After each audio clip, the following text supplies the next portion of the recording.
Halo Tribuners, selamat sore. Anda sedang menyaksikan live update Tribun News edisi Rabu 19 Januari 2022.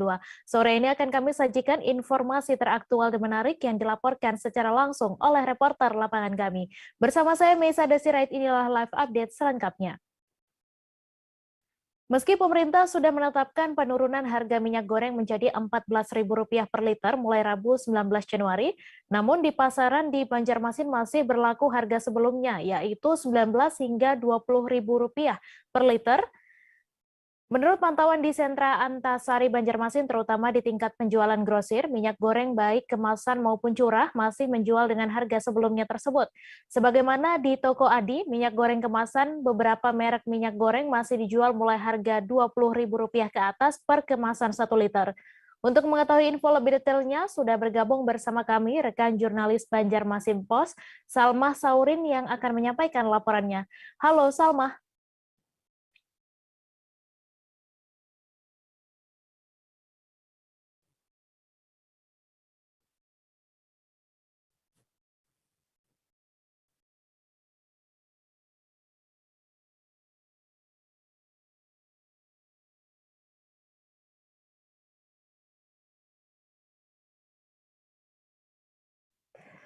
Selamat Halo sore Salma. Tribun. Iya, selamat sore Tribun News. Iya, selamat sore. Silakan dengan informasi Anda, apa yang menjadi alasan pedagang ini masih belum menerapkan harga sesuai ketetapan pemerintah? Nah, berdasarkan pantauan di pasar tradisional maupun pasar modern dan wawancara dengan pedagang setempat, baik itu pedagang minyak goreng kemasan ataupun minyak goreng curah, untuk harga mereka tetap memberlakukan harga semula karena belum ada pedagang yang membandrol harga tersebut karena dari distributor juga belum ada memasukkan harga yang ditetapkan oleh pemerintah tersebut, Mbak. Oke, kemudian bagaimana komentar para agen maupun pedagang terhadap penetapan harga tersebut, Salma? Nah, mengenai komentar para pedagang, bahwa kebijakan pemerintah dengan menurunkan harga 14.000 itu memang sudah diketahui oleh pedagang setempat, tapi mereka dengan memberlakukan harga tersebut masih menunggu adanya masukan dari distributor-distributor setempat. Mereka mengetahui adanya impor tersebut, tetapi barang yang mereka ketahui akan masuk dari distributor pada bulan ini. Tapi belum diketahui kapan tanggalnya. Kalau sudah barang itu ada, mereka akan jual sesuai harga yang ditetapkan oleh pemerintah. Begitu, Mbak. Ya, kemudian apakah saat ini ada perubahan tingkat permintaan minyak goreng baik kemasan maupun curah? Mengenai permintaan minyak goreng, menurut para pedagang itu masih terbilang normal sampai saat ini. Tapi para masyarakat pun, kata para pedagang setempat, mulai sudah bertanya-tanya terkait dengan harga tersebut. Nah, dan dengan adanya harga nanti ada penurunan, mereka secara otomatis juga akan menurunkan harga jual di tingkat agen atau di tingkat pengecer-pengecer, begitu. Kemudian bagaimana stok minyak goreng di pasaran Banjarmasin sendiri? Apakah kurang, cukup, atau malah berlebih? Terkait dengan stok yang ada di pasaran sentra Antasari khususnya di Banjarmasin, minyak goreng khusus kemasan itu relatif sangat cukup sekali. Hanya saja dari penuturan para pedagang untuk minyak curah, ini yang masih sangat terbatas stoknya. Padahal untuk permintaan minyak curah di tingkat konsumen di Banjarmasin itu sangat terbilang sangat tinggi dan dominan kalangan-kalangan pedagang kuliner yang paling banyak meminta untuk curah. Sebagaimana yang dikatakan oleh pedagang bahwa biasanya dalam seminggu mereka mendapatkan 20 stok durum dari distributor, namun sekarang ini mereka hanya mendapatkan 6 drum. Kondisi ini terjadi hampir 1 bulan terakhir. Namun untuk menyiasati tingginya permintaan dari para konsumen, para pedagang mau tidak mau mereka membeli yang berkemasan, namun dengan harga yang terbilang rata dengan minyak curah. Walaupun keuntungannya minim, mereka harus membuat minyak kemasan itu menjadi minyak curah. Begitu. Baik, terima kasih Salma atas laporan Anda dan Tribuners. Wartawan kami juga telah menghimpun wawancara dengan kasir toko Ade serta pedagang minyak goreng Sentra Antasari. Berikut tayangannya untuk Anda. Makanya curah ini seperti idola kayaknya. Kalau minyak curah naik, kalau turun. Sebenarnya kualitasnya sama, Kak, atau kayak apa jadi akhirnya orang pada memilih, Pak? Ya, kayaknya hampir-hampir beda-beda tipis ya, Bu. Beda-beda tipis saja, Pak ya. Kami cuman lebih ini ya, Pak ya, kemasan lebih dikemas praktis ya. Wilmar mereknya nih. Nggih. Wilmar perusahaannya. Curah ini Wilmar juga. Jadi beda divisi. Satu perusahaan. Beda divisi doang.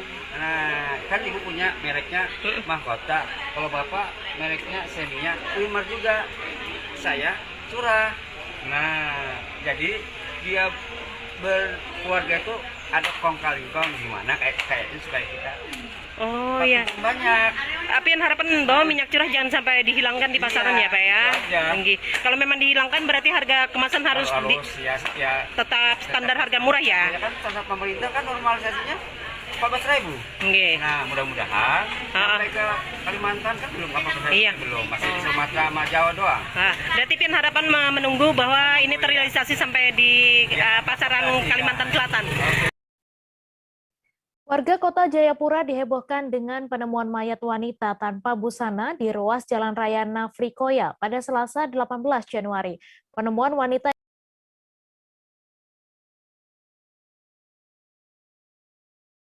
yang diduga meninggal akibat ruda paksa ini saat ini telah diselidiki tim gabungan Polresta Jayapura Kota.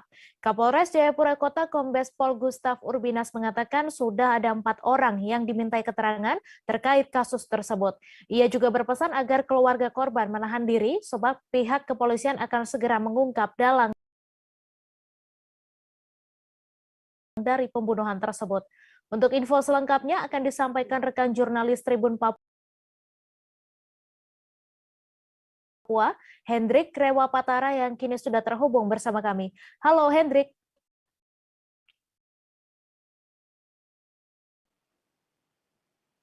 Ya, halo, selamat malam rekan dan juga Tribuners. Iya Hendrik, selamat malam. Silahkan dengan informasi Anda bisa dijelaskan. Jasad ini pertama kali ditemukan sekiranya pukul berapa? Oke, terima kasih rekan Mei. Dapat saya informasikan bahwa penemuan jasad wanita Parubaya ini di mana pada jam tepatnya pukul 7.30 waktu Indonesia Timur pada Selasa kemarin ya, di mana berdasarkan informasi yang saya peroleh dari Polsek Abepura, di mana jasad tersebut ditemukan oleh 2 orang saksi, yakni akan pergi untuk mengambil kayu bakar, namun mereka berdua pada saat memasuki ke hutan kaget dan menemukan jasad wanita Parubaya yang tanpa busana, dan oleh sebab itu mereka langsung memberikan informasi untuk ke pihak polisi untuk terkait jasad yang ditemukan. Begitu rekan Mei. Ya, kemudian Hendrik, apakah ada tuntutan dari pihak keluarga korban sendiri? Ya rekan Mei, baru saja tadi saya mendapatkan informasi dari Polsek Abepura juga bahwa keluarga menuntut agar para pelaku yang nantinya membunuh wanita Parubaya ini bisa segera ditemukan dan bisa diproses sesuai hukum yang berlaku di negara Republik Indonesia. Begitu rekan Mei. Ya, kemudian Hendrik, apakah sudah ada update terbaru tentang perkembangan kasus ini? Ya, untuk updatean terbaru saya tadi dari Polsek Abepura hingga menuju ke Kasat Polresta Jayapura Kota. Namun saat ini saya belum mendapatkan updatean terbaru, tapi untuk sementara 4 saksi yang sudah diperiksa dan pastinya ke depan nanti akan ada informasi tambahan terkait penemuan jasad, karena pihak kepolisian sendiri sudah melakukan olah TKP dan nantinya ke depan pasti akan ada informasi tambahan terkait penemuan jasad wanita Parubaya. Demikian rekan Mei. Baik, terima kasih Hendrik atas laporan Anda. Selamat bertugas kembali.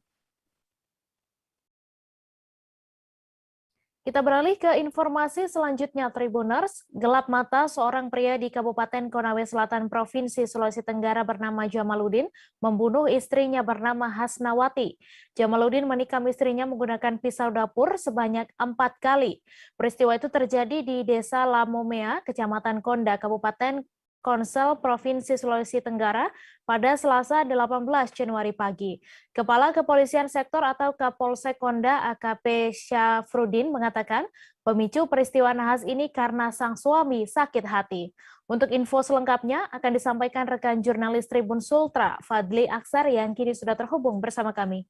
Halo Fadli. Ya, halo Mei. Halo Tribunar. Iya Fadli, silakan dengan informasi Anda bisa dijelaskan bagaimana kronologi pembunuhan istri di Konawe Selatan ini. Ya baik Tribunar. Ya seorang suami di Kabupaten Konawe Selatan, Sulawesi Tenggara, membunuh istrinya sendiri pada Senin kemarin, tepatnya tanggal 18 Januari 2022 pada pagi hari. Peristiwa pembunuhan itu terjadi pada saat sang istri dibonceng oleh kakaknya atau kakak ipar dari pelaku sendiri saat hendak menuju ke tempat sekolah. Sang istri ini merupakan guru di SMP Negeri 12 Konawe Selatan. Saat di perjalanan sang suami sendiri sudah merencanakan aksi pembunuhan tersebut sebenarnya terhadap kakak ipar atau kakak dari sang istrinya tersebut. Di jalan ia melihat motor berboncengan dan mengejar motor tersebut sehingga diserempet hingga terjatuh. Sang kakak ipar sendiri lolos dari aksi upaya pembunuhan tersebut.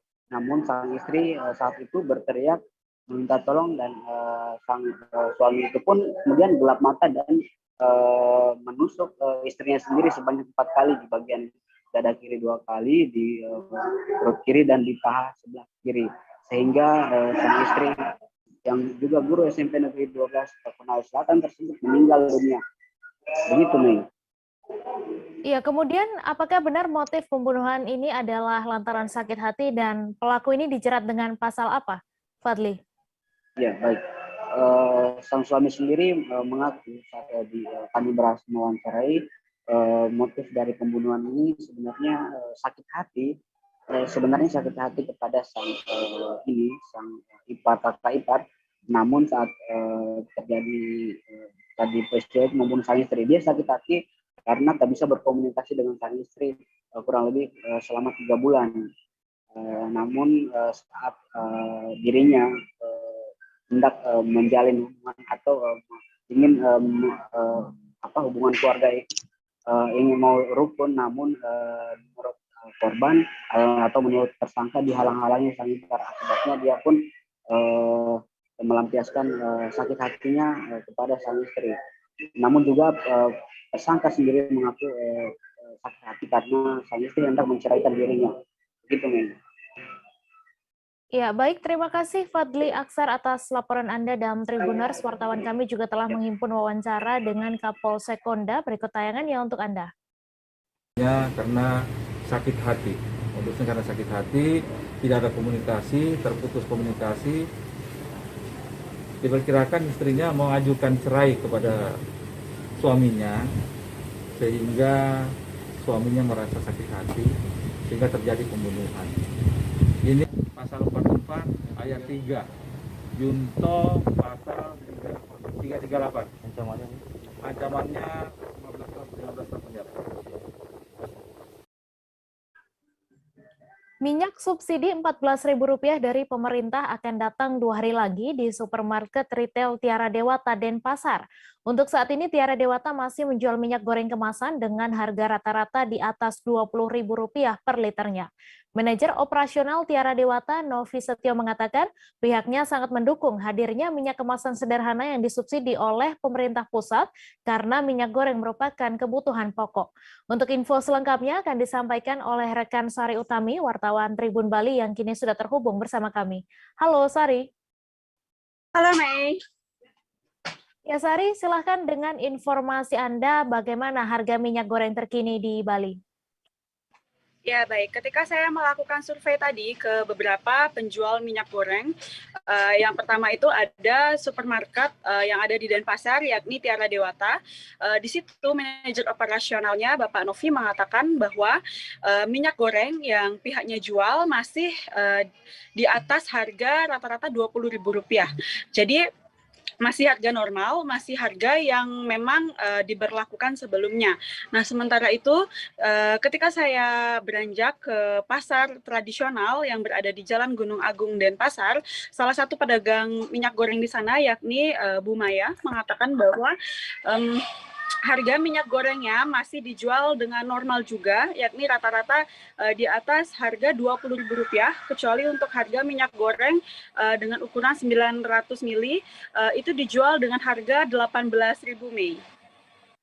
Ya, kemudian bagaimana tanggapan dari para pedagang sendiri terkait minyak subsidi? Ya, jadi di sini karena kebijakan pemerintah sebelumnya yang maksudnya yang diluncurkan hari ini yakni harga minyak goreng kemasan sederhana atau yang disubsidi oleh pemerintah itu seharga Rp14.000. Sebelumnya banyak para pedagang yang sudah melakukan stok minyak goreng atau membeli minyak goreng dengan harga rata-rata di atas Rp18.000, Mei. Jadi mereka merasa nanti takutnya rugi ya, Mei, karena sudah nyetok banyak minyak goreng, lalu hadirlah minyak goreng kemasan harga Rp14.000 ini. Itu yang mereka khawatirkan dan mereka berharap semoga pemerintah bisa mengatasi hal tersebut. Terlebih dalam hal ini hanya produsen maksud saya hanya produsen saja yang diberikan subsidi tersebut. Lalu bagaimana dengan nasib para pedagang minyak goreng ini, Mei? Ya, kemudian Sari, kapan minyak goreng subsidi ini akan hadir di retail Bali? Ya, tadi sesuai dengan komunikasi saya dengan manajer operasional di Tera Dewata yang selaku juga toko retail yang ada di Kota Denpasar, kehadiran minyak goreng subsidi dari pemerintah akan hadir 2 hari setelah ini atau sekitar hari Kamis atau Jumat. Nah, sementara itu Departemen Store Ramayana yang juga menjual berbagai macam sembako juga mengatakan minyak goreng subsidi akan datang sekitar akhir pekan nanti, Mei. Baik, terima kasih Sari atas laporan Anda dan Tribuners. Wartawan kami juga telah menghimpun wawancara dengan pedagang pasar Gunung Agung Denpasar. Berikut tayangannya untuk Anda. Ya bingung dagangnya ya kadang mudah nyetok, jadinya bingung. Itu gimana caranya itu jualannya yang udah kita kadang beli gitu. Kan orang-orang otomatis cari yang murah. Oke. Terus Bu, sejauh ini yang belanja itu kira-kira menurun nggak sih Bu minyak goreng ini? Ya, menurun sekali. Ya. Karena mahal, jadinya orang goreng nggak jadi goreng. Kenaikannya dari kapan nih Bu harga minyak goreng? Udah 3 bulan kayaknya kurang lebih. 3 bulan ya Bu ya? 3 bulan ya sebelum tahun baru. Kami akan kembali seusai jeda sejenak, saudara. Tetap di Live Update. Oke, apa kabar Bang Ariski di sini untuk strateginya? Kalau saya sendiri di Gimik 37 ini yang semalam baru mulai, Apa yang saya udah hitam? Sebenarnya aku nggak ngerasa itu penangkapan atau penggerebegan atau apapun itu. Karena gini loh, posisinya aku kriteria. Jadi kita mengenal disebut dengan stroke yang tidak berdarah dengan stroke yang berdarah. Stroke yang tidak berdarah itu biasanya ditandai dengan adanya penyumbatan. Kalau itu terjadi di sini mungkin pikirnya tidak ke situ kali ya, tapi kalau di Korea atau di Kamboja itu ada beberapa paper yang saya itu Mas, ya, dulunya tukang koran. Oh gitu ya. Tukang koran. Ya, saya baca itu Pak. Tuh kan pernah baca kan? Ya. Jadi kalau saya jadi tanggam itu udah bersyukur banget. Si anak ini dijadikan sebagai tersangka begitu. Ya, kalau ini kita bicara yang di luar kasus Situbondo ya. Dengan nama hujan shower, di mana terdapat batas jelas antara daerah hujan dan tidak hujan yang biasanya terjadi pada fase awal mature stage atau tahap berbahaya itu Kang. Jadi mulai artinya terjadinya perlembekan. Nah itu untuk penetrasi akan sulit begitu ya. Dok, saya ini menurut saya memang tidak mudah, bukan urusan tanah diambil. Kalau misalnya Amerika Serikat sekarang, Rasulullah mengatakan dalam sebuah hadis bahwa berpuasa di 6 hari Syawal itu. Oke, apa kabar Bang Ariski di sini untuk strateginya? Kalau saya sendiri di Gimik 37 ini yang semalam baru mulai, saya udah hitam? Sebenarnya aku nggak ngerasa itu penangkapan atau penggerebegan atau apapun itu. Karena gini loh, posisinya aku kriteria. Jadi kita mengenal disebut dengan stroke yang tidak berdarah dengan stroke yang berdarah. Stroke yang tidak berdarah itu biasanya ditandai dengan adanya penyumbatan. Kalau itu terjadi di sini mungkin pikirnya tidak ke situ kali ya, tapi kalau di Korea atau di Kamboja itu ada beberapa paper yang Saya itu Mas, dulunya tukang koran. Oh gitu ya. Tukang koran. Ya, saya baca itu, Pak. Tuh kan, pernah baca kan? Ya. Jadi kalau saya jadi tanggam, itu udah bersyukur banget. Si anak ini dijadikan sebagai tersangka begitu. Ya, kalau ini kita bicara yang di luar kasus Sukombo ya. Dikenal dengan nama hujan shower, di mana terdapat batas jelas antara daerah hujan dan tidak hujan yang biasanya terjadi pada fase awal mature stage atau tahap Berbahaya dewasa. itu Kang. Jadi mulai artinya terjadinya perlembekan. Nah itu untuk penetrasi akan sulit. Gitu ya. Dok, saya ini menurut saya memang tidak mudah, bukan urusan tanah diambil. Kalau misalnya Amerika Serikat sekarang, Rasulullah mengatakan di dalam sebuah hadis bahwa berpuasa di 6 hari Syawal itu. Oke, apa kabar Bang Arief di sini untuk strateginya? Kalau saya sendiri di Gimik 37 ini yang semalam baru mulai, Apa yang saya dirasakan udah Kak Fernita? sebenarnya aku nggak ngerasain penangkapan atau penggerebegan atau apapun itu. Karena gini loh, posisinya aku kriteria. Jadi kita mengenal disebut dengan stroke yang tidak berdarah dengan stroke yang berdarah. Terima kasih Anda masih menyaksikan live update. Pengadilan Negeri Jakarta Timur pada hari ini Rabu 19 Januari menggelar sidang lanjutan perkara dugaan tindak pidana terorisme dengan terdakwa mantan Sekretaris Umum Front Pembela Islam atau FPI Munarman. Munarman didakwa menggerakkan orang lain untuk melakukan tindakan terorisme di sejumlah tempat dan dilakukan secara sengaja. Jaksa menyebut ex kuasa hukum Rizik Syihab itu melakukan beragam upaya untuk menebar ancaman kekerasan yang diduga bertujuan menimbulkan teror secara luas. Untuk info selengkapnya akan disampaikan rekan jurnalis Tribun News, Danang Triatmojo yang kini sudah terhubung bersama kami. Halo Danang. halo rekan Mei. Iya Danang, silahkan dengan informasi Anda bisa dijelaskan apa agenda sidang pada hari ini. Ya, sidang lanjutan kasus dugaan terorisme dengan terdakwa mantan Sekretaris Umum FPI Munarman hari ini mengagendakan pemeriksaan saksi yang dihadirkan jaksa penuntut umum untuk memperkuat dakwaannya. Dalam sidang kasus terorisme ini, identitas saksi dirahasiakan karena merujuk pasal 33 dan pasal 34A Undang-Undang Nomor 5 Tahun 2018 tentang pemberantasan tindak pidana terorisme. Ada 3 orang saksi yang dihadirkan jaksa. Mereka diantaranya seorang petugas keamanan di acara baiat yang dihadiri Munarman berinisial HS, kemudian saksi dari panitia baiat berinisial K, dan 1 orang saksi lainnya berinisial T. Demikian, Mei.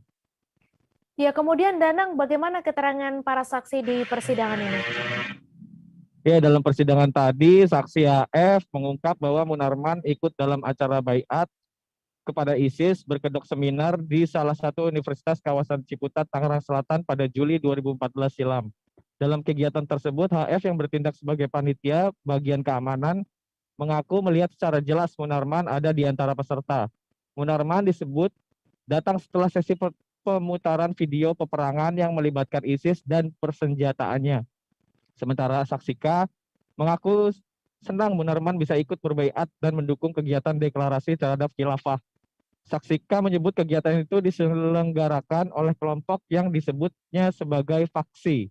Saksi K yang bertindak sebagai panitia mengurusi segala peralatan menyebut seminar berkedok baiat itu dihadiri kurang lebih 1.500 peserta.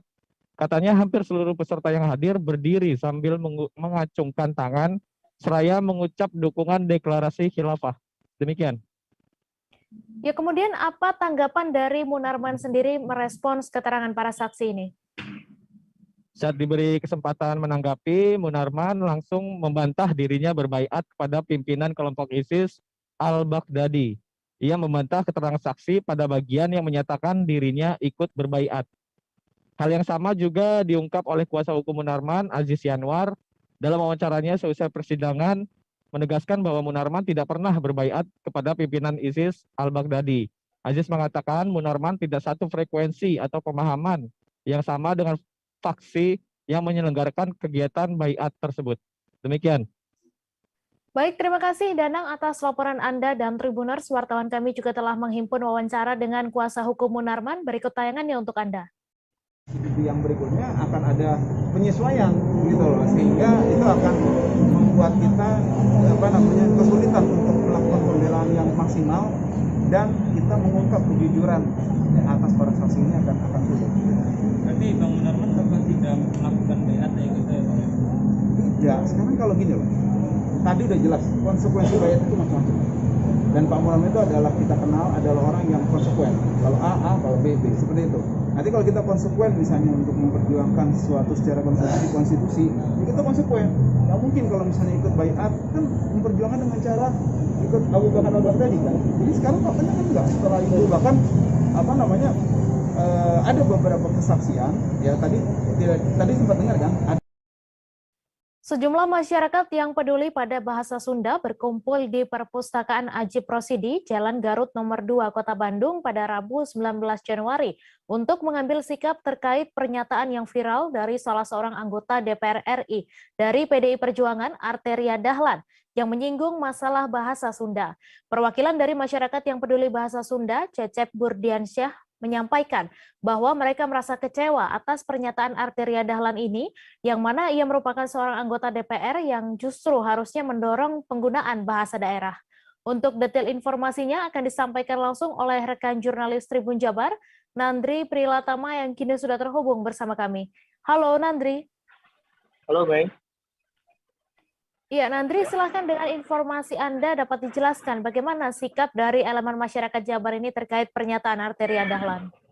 Oke, tadi sempat pada pukul 10 pagi sejumlah masyarakat dari elemen masyarakat peduli terhadap bahasa Sunda itu berkumpul di Perpustakaan Ajib Rosidi.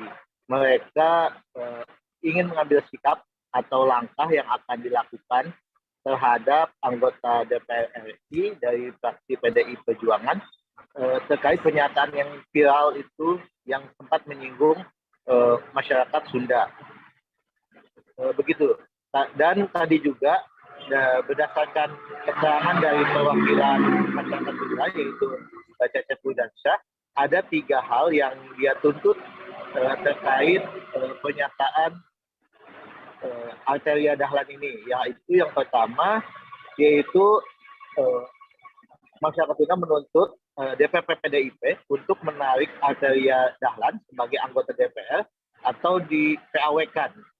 Nah, kemudian alasan mereka menuntut terhadap PDIP itu ialah jika PDIP memikirkan masa depan di Jawa Barat, maka mereka harus mencopot Arteria itu secara mutlak. Dan kedua yang mereka tuntut itu mereka meminta Mahkamah Dewan untuk memeriksa motif dari pernyataan Arteria itu.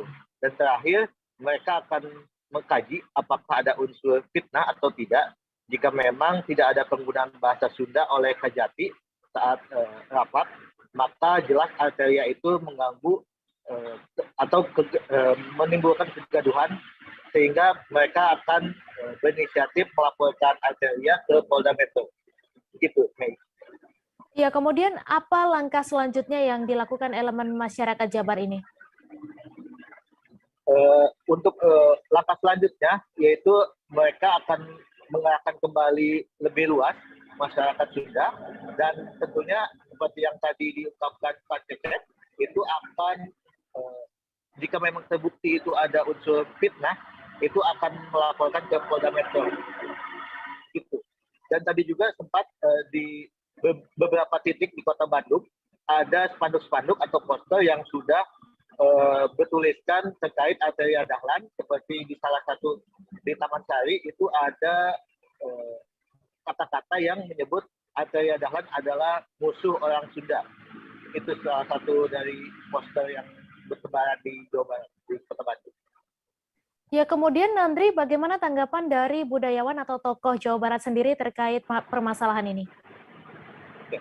Tadi ada budayawan yang sempat diwawancara, yaitu Budi Dalton.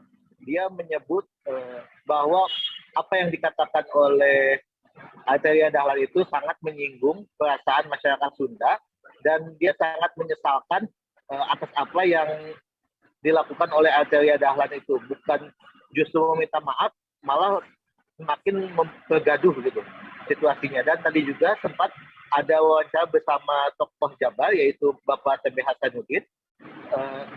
Dia juga menyesalkan dan sempat melakukan komunikasi dengan Arteria Dahlan secara langsung, menyampaikan kekecewaannya terhadap pernyataan yang disampaikan oleh Arteria Dahlan itu. Gitu, Mei. Baik, terima kasih Nandri atas laporan Anda. Selamat bertugas kembali. Kita beralih ke informasi selanjutnya. Tribuners, kantor desa Labuang Rano, Kecamatan Tapalang Barat, Kabupaten Mamuju, Sulawesi Barat diserang orang tak dikenal.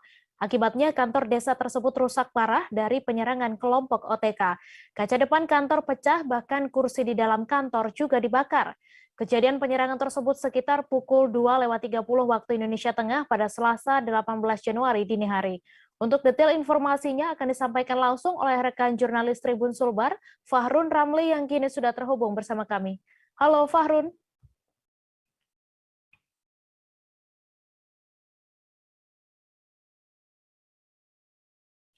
Halo Fahrun. Ya Fahrun, silahkan dengan informasi Anda dapat dijelaskan bagaimana kronologi penyerangan tersebut. Ya rekan Mei, di mana kantor desa yang berada di Kecamatan Tapalang atau kantor desa Labuang Rano ini itu kemudian diserang orang tak dikenal atau OTK pada pukul 13.30 dini hari tanggal 18 kemarin, di mana sekelompok orang ini itu menyerang kantor desa dengan melempar dengan batu. Bahkan ruang kantor tersebut dibakar oleh OTK, di mana ada 7 kursi yang dibakar dan platform rumah juga, platform kantor juga ikut mengalami kerusakan parah akibat penyerangan tersebut. Seperti itu rekan. Ya, kemudian apa tanggapan dari pihak Polresta Mamuju sendiri terkait hal ini? Setelah pasca penyerangan ini, kepolisian resort kota Polresta Mamuju itu langsung mendatangi lokasi, kemudian menyelidiki kasus penyerangan tersebut, di mana Polresta Mamuju dugaan sementara bahwa penyerangan kantor desa ini itu imbas dari pemilihan kepala desa atau pilkades serentak 22 Desember 2021 lalu di Kabupaten Mamuju, Sulawesi Barat. Di mana saat ini kasusnya masih didalami, di mana beberapa warga dari desa Labuang Rano ini itu kemudian dipanggil menghadap ke Polresta Mamuju untuk dimintai keterangan mengenai kronologi penyerangan kantor desa tersebut. Seperti itu rekan Mei. Ya, kemudian selain tanggapan dari Polresta Mamuju, lalu bagaimana tanggapan dari Pemberdayaan Masyarakat dan Desa atau PMD Mamuju? Ya, Tribuners, dapat saya laporkan juga bahwa Dinas Pemberdayaan Masyarakat dan Desa PMD Mamuju itu mengakui bahwa ada beberapa sebagian kelompok warga khususnya di Desa Labuang Rano ini itu kemudian kecewa terhadap penetapan pemilihan kepala desa kemarin lalu melakukan perbuatan atau melakukan penyerangan kantor desa, pengerusakan. Namun pihak PMD saat ini masih mendalami apakah betul-betul dilakukan oleh sekelompok massa yang pendukung dari salah satu kades kemarin, karena laporan dari perusakan kantor desa ini itu belum masuk dalam di Dinas Pemberdayaan Masyarakat Desa Mamuju. Namun dia mengungkapkan bahwa ini imbas dari pemilihan kepala desa serentak pada 22 Desember 2021 lalu. Seperti itu rekan Mei. Baik, terima kasih Fahrun Ramli atas laporan Anda. Selamat bertugas kembali. Kita beralih ke informasi selanjutnya, Tribuners. Sejumlah pengungsi Afghanistan kembali menggelar aksi unjuk rasa di depan perumahan Royal Grande Batam Center. Aksi unjuk rasa kali ini pengungsi menggunakan satu lajur jalan Raja Haji Fisabilillah Batam Center. Berdasarkan pantauan, arus kendaraan yang berasal dari Simpang Gelail menuju Bundaran Madani terlihat macet. Untuk detail informasinya akan disampaikan langsung oleh rekan jurnalis Tribun Batam, Romauli Sianturi yang kini sudah terhubung bersama kami. Halo Roma. Halo rekan Mei. Iya, Roma, silahkan dengan informasi Anda, sudah berapa kali aksi ini dilakukan di depan perumahan ini? Baik, terima kasih rekan Mei. Aksi unjuk rasa yang dilakukan oleh pengungsi Afghanistan bukan pertama kalinya lagi, melainkan sudah dilakukan berkali-kali. Sebelumnya mereka juga sering menggelar aksi di depan kantor DPR di Kota Batam dan Wali Kota Batam, namun untuk di depan perumahan Royal Grande yang Batam Center ini mereka sudah menggelar aksi ketiga kalinya rekan Mei.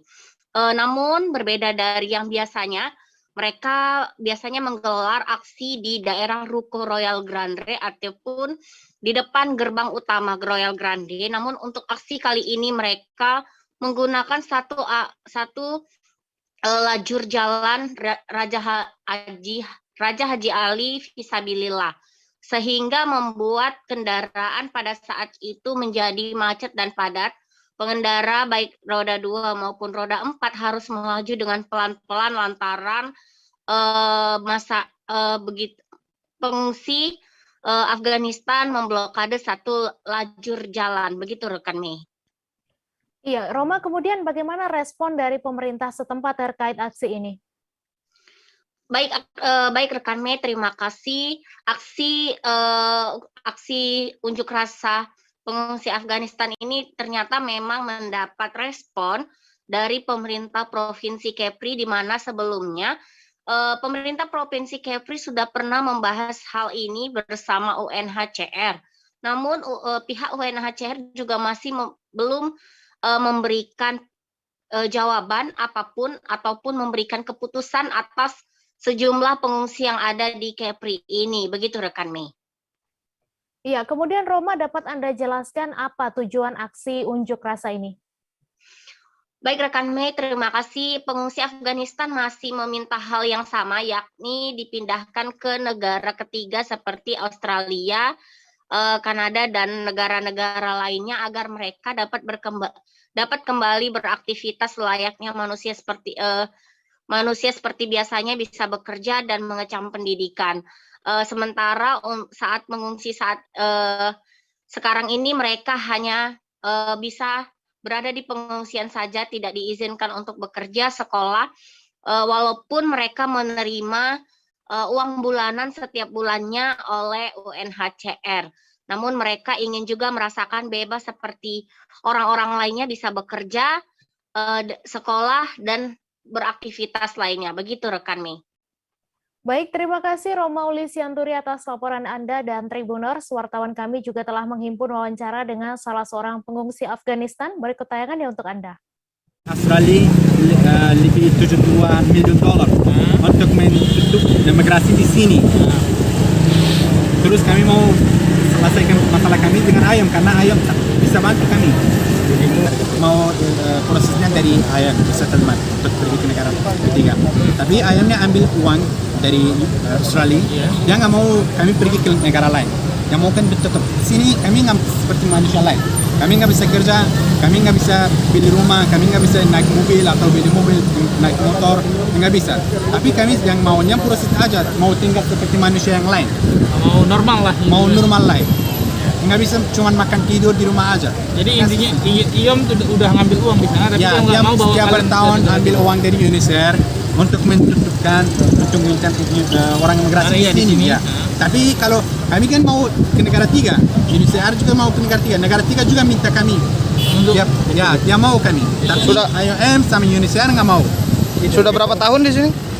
Saya udah lebih 7 tahun. Lebih 7 tahun. Ya, ada orang sampai 10 tahun. Sebelum ke Batam dari mana dulu? Sempat di mana dulu? Sempat di kota mana dulu? Saya sebelum Batam di Kupang NTT. Kupang NTT. Dengan abang siapa namanya? Bagaimana? Namanya? Ahmad. Ahmad apa? Ahmadullah. Selebgram Gaga Muhammad divonis 4 tahun 6 bulan penjara oleh Hakim Pengadilan Negeri Jakarta Timur pada Rabu 19 Januari. Gaga Muhammad dinyatakan bersalah telah lalai mengemudikan kendaraan sampai terjadinya kecelakaan dan menyebabkan mantan kekasihnya, Laura Anna, mengalami luka berat hingga lumpuh. Sebelum divonis hakim, Gaga Muhammad dinyatakan bersalah oleh jaksa dan dituntut 4,5 tahun penjara. Untuk detail informasinya akan disampaikan langsung oleh rekan jurnalis Warta Kota, Ari Pujiwaluyo, yang kini sudah terhubung bersama kami. Halo Ari. Ya, halo rekan Mei. Iya, Ari, silahkan dengan informasi Anda bagaimana sidang Gaga Muhammad terkait kasus kecelakaan lalu lintas dengan pelapor Laura Anna ini. Iya, terima kasih rekan Mei. Pengadilan Negeri Jakarta Timur kembali menggelar sidang kasus dugaan kelalaian kecelakaan lalu lintas terhadap terdakwa Gaga Muhammad mantan kekasih Laura Anna. Dalam agenda sidang tersebut beragendakan vonis hakim. Ketua Majelis Hakim Pengadilan Negeri Jakarta Timur yaitu Lingga Setiawan memvonis Gaga Muhammad dengan hukuman penjara 4,5 tahun dengan denda Rp 10 juta. Jika memang Gaga Muhammad tidak membayar denda, maka Gaga Muhammad akan kembali menjalani penjara tambahan selama 2 bulan. Dalam sidang tersebut juga terlihat keluarga Laura Anna, yakni dihadiri oleh ibunya dan juga kakaknya yaitu Greta Iren. Begitu rekan Mei. Ya, kemudian bagaimana suasana di persidangan tadi? Apa yang menjadi pertimbangan hakim memvonis Gaga 4,5 tahun penjara? Ya, dalam memutus perkara dugaan kecelakaan lalu lintas ini, bahwa majelis hakim mempertimbangkan sisi yang memberatkan dan juga meringankan. Kalau yang memberatkan adalah Gaga Muhammad dianggap tidak tulus dalam meminta maaf kepada kasusnya, dan juga terlihat selalu menyudutkan Laura Anna di dalam persidangan. Lalu yang kedua, bahwa Gaga Muhammad juga sudah salah mengemudikan kendaraannya, diawali dengan mabuk, di mana Gaga Muhammad dan Laura Anna sebelumnya pergi ke tempat ke sebuah resto atau bar di kawasan SCBD Jakarta Selatan. Nah, dalam keberadaannya di sana, mereka minum minuman beralkohol, dan juga setelah jalan pulang sekitar pukul 4 pagi, Gaga Muhammad mengaku mengantuk. Diduga hal tersebut karena dipicu dari minuman beralkohol ini. Ya, kemudian bagaimana respon dari Gaga dan keluarganya serta keluarga mendiang Laura Anna sendiri terkait vonis 4,5 tahun penjara ini? Ya, keluarga Gaga Muhammad yaitu ibundanya mengaku menerima putusan hakim bahwa menurutnya ini adalah keinginan dari keluarga Laura Anna. Sementara itu keluarga Laura Anna juga menerima putusan dari majelis hakim yaitu yang memvonis Gaga Muhammad selama 4,5 tahun penjara atas perbuatannya itu. Dan menurut kuasa hukum dari Gaga Muhammad, Fahmi Bamit, mengaku pihaknya berencana akan membuat memori banding guna menanggapi putusan majelis hakim terkait Gaga Muhammad ini. Baik, terima kasih Ari atas laporan Anda, dan Tribuners, wartawan kami juga telah menghimpun keterangan dari Gaga Muhammad selaku terdakwa. Berikut tayangannya untuk Anda. RT nomor 22 tahun 2009 tentang lalu lintas angkutan jalan dan Undang-Undang 8 tahun 41 tentang hukum acara pidana serta peraturan perundangan yang lainnya yang bersangkutan. Mengadili, satu, menyatakan terdakwa Gaung Sabda Alam Muhammad tersebut di atas terbukti secara sah dan diyakinkan bersalah melakukan tindak pidana mengemudikan kendaraan bermotor yang karena kelalaiannya mengakibatkan kecelakaan lalu lintas dengan korban luka berat sebagaimana dalam dakwaan tunggal penuntut umum. Dua, menjatuhkan pidana pada terdakwa Gaung Sabda Alam Muhammad oleh karena itu dengan pidana penjara selama 4 tahun dan 6 bulan, denda sebesar 10 juta rupiah, dengan ketentuan apabila denda tersebut tidak dibayar diganti dengan pidana kurungan selama 2 bulan. 3, menetapkan penahanan yang telah berjalan terdakwa dikurangkan sebenarnya dari pidana yang dijatuhkan. 4, menetapkan terdakwa tetap ditahan. 5, menetapkan barang bukti SIM A atas nama Gaung Sabda Alam Muhammad dikembalikan kepada terdakwa. Dan 6, membebankan kepada terdakwa membayar biaya perkara sebesar Rp5.000. Demikian putus dalam sidang saudara majelis hakim Pengadilan Negeri Jakarta pada Senin tanggal 17 Januari 2022. Oleh kami Lingga Setiawan sampai Majelis Hukum sebagai ketua, akan saya Bahri Pengadilan Negeri Gawan Soeharta sarjana hukum masing-masing sebagai hakim anggota yang diucapkan dalam sidang yang terbuka umum pada hari Rabu tanggal 19 Januari 2022 oleh hakim ketua dengan didampingi oleh para hakim anggota dibantu oleh panitera pengganti pada Pengadilan Negeri Jakarta Timur serta dihadiri oleh penuntut umum terdakwa dengan didampingi.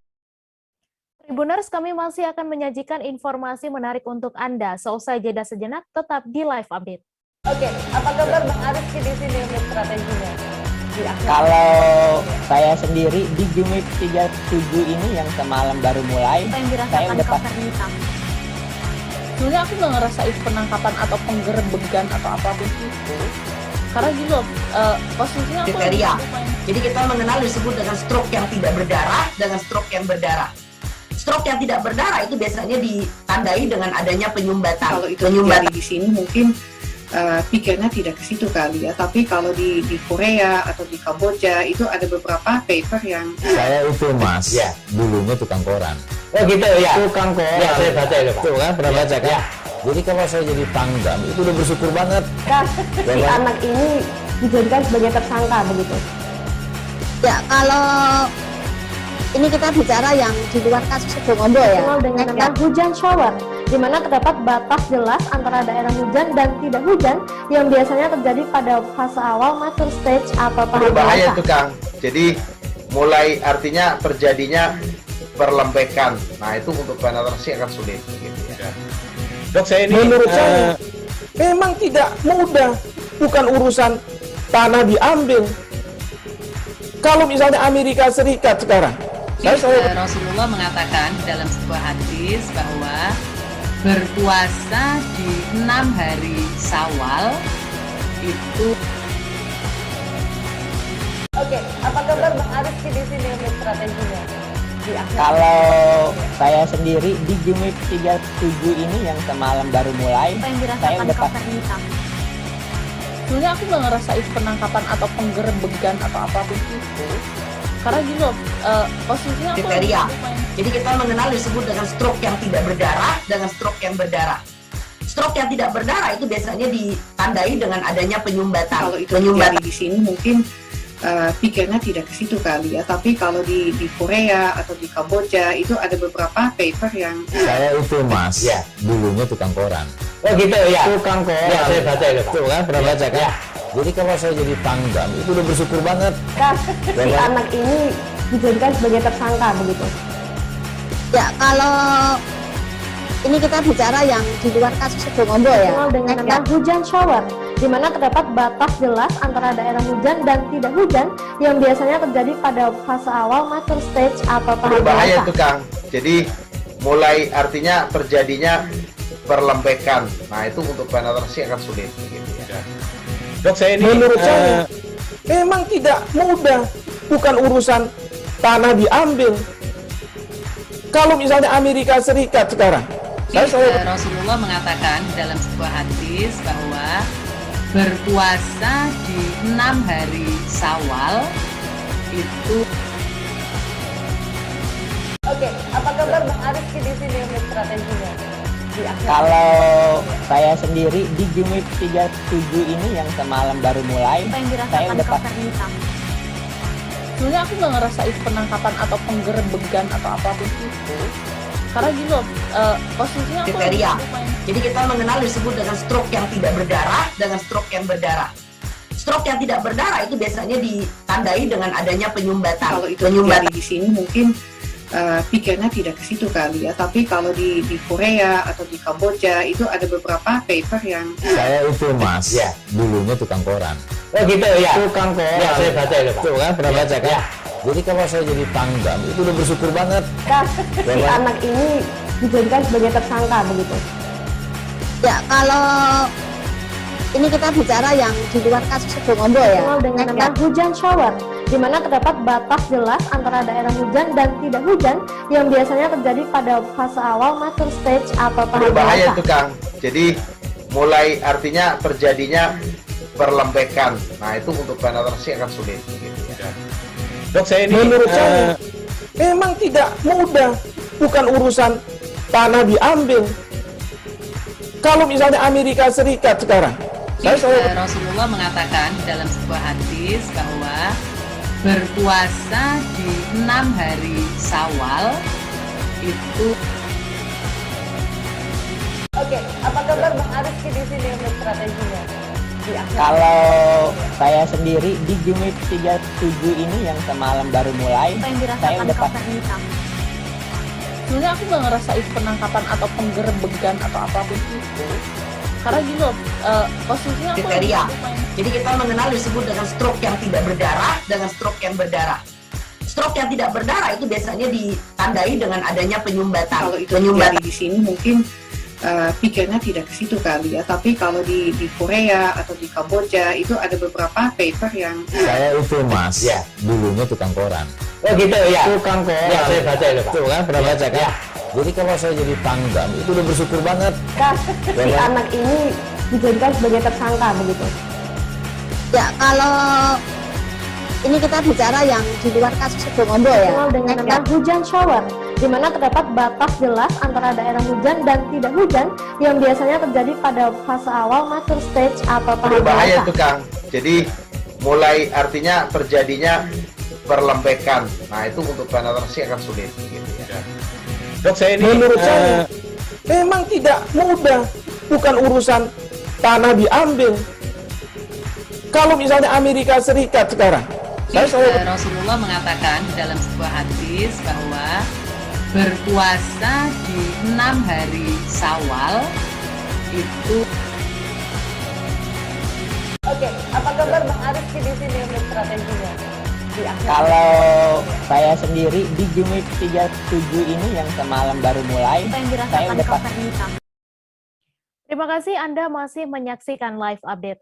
3 orang pemuda berinisial IM, FMM, dan MF diamankan oleh Satreskrim Polresta Bogor Kota dan unit PPA Polresta Bogor Kota.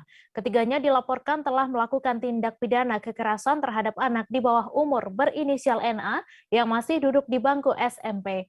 Kasat Reskrim Polresta Bogor Kota Kompol Doni Erwanto menjelaskan, Polresta Bogor Kota menerima pengaduan dari masyarakat terkait dengan adanya perbuatan cabul kepada siswi SMP oleh beberapa orang yang dilakukan secara bergantian. Untuk detail informasinya akan disampaikan langsung oleh rekan jurnalis Tribun Bogor, Lingga Arfian yang kini sudah terhubung bersama kami. Halo Lingga. Iya, Mei. Ya, Lingga, silahkan dengan informasi Anda bagaimana perkembangan penanganan kasus pencabulan terhadap gadis di bawah umur ini. Ya, Mei dan rekan-rekan Tribuner, seperti diketahui beberapa waktu lalu, seorang anak berusia 15 tahun yang masih duduk di bangku pelajar SMP menjadi korban aksi pencabulan dari 3 orang pemuda di Kota Bogor. Saat ini Polresta Bogor Kota melalui Satreskrim Polresta Bogor Kota dan unit perlindungan perempuan dan anak masih terus melakukan pemeriksaan dan pendalaman kepada 3 orang tersangka yang sudah statusnya sudah ditetapkan tersangka kemarin, dan hari ini juga terus dilakukan pemeriksaan terhadap 3 tersangka ini untuk mencocokkan gitu antara keterangan korban, kemudian pelaku dan barang bukti yang diamankan oleh pihak kepolisian Polresta Bogor Kota. Seperti itu, Mei. Ya, kemudian Lingga bisa dijelaskan kronologi singkat terkait kasus ini? Ya, Mei, kasus ini terkuak ketika adanya seorang anak SMP pelajar di Kota Bogor yang berusia 15 tahun tersebut melaporkan kejadian itu, yang kemudian dilaporkan kembali oleh masyarakat kepada pihak kepolisian, yang dalam waktu singkat polisi berhasil mengamankan 3 orang pelaku yang memang awalnya kronologis dari kejadian ini bermula dari adanya pesta miras dari para pelaku ini, yang kemudian salah satu pelaku menjemput temannya yang kemudian langsung menjemput korban dan dibawa ke rumah kosong. Di sana kemudian terjadi aksi pencabulan yang dilakukan oleh para pelaku ini. Seperti itu, Mei. Ya, kemudian tadi disebutkan korban dan pelaku ini terpengaruh minuman keras. Apakah itu menjadi modus para pelaku ini melakukan aksi kejahatannya? Ya, Mei, benar sekali. Meskipun para pelaku ini mengaku bahwa korban menginginkan sendiri meminum minuman keras tersebut, namun para pelaku ini memanfaatkan ketidaksadaran dari korban, ataupun ketika korban terpengaruh minuman beralkohol tersebut, para pelaku ini kemudian melakukan aksi pencabulannya di tengah suasana yang sepi di sebuah rumah kosong di kawasan Tanah Sereal. Selain itu juga motif dari pelaku ini juga mereka melakukan perkenalan melalui media sosial, sehingga antara korban dan pelaku awalnya tidak kenal, kemudian bertemu, dan saat bertemu itu mereka melakukan minuman keras, dan saat terpengaruh minuman keras pelaku ini langsung memanfaatkan situasi tersebut untuk melakukan aksi cabulnya. Seperti itu.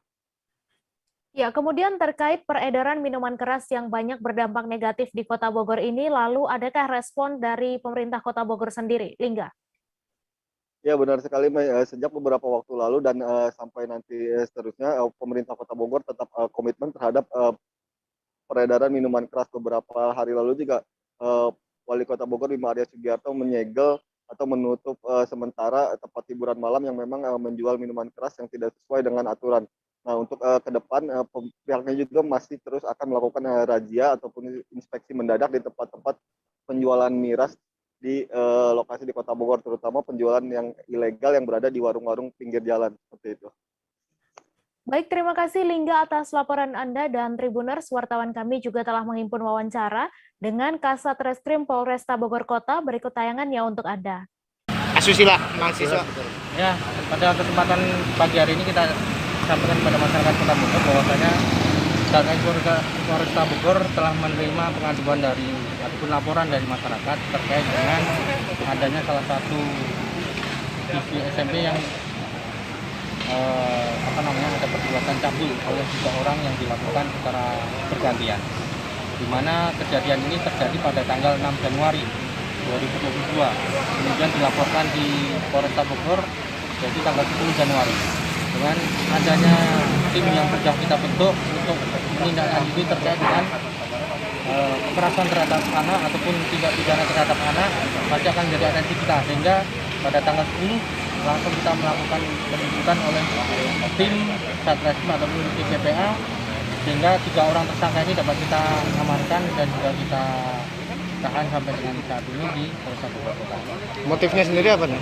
Kalau motif sendiri dari sebenarnya ada salah satu korban dengan tersangka ini kenal, kemudian sempat diajak ke salah satu kotanya karena di sana itu ada pengaruh minuman keras, kemudian mungkin korban dan juga tersangka ini sudah saling kenal, sehingga karena korban merasa tidak sadarkan diri dan tidak sadar secara utuh, makanya tersangka melakukan perbuatan cabul kepada korban. Tiga-tiganya mahasiswa, Anda?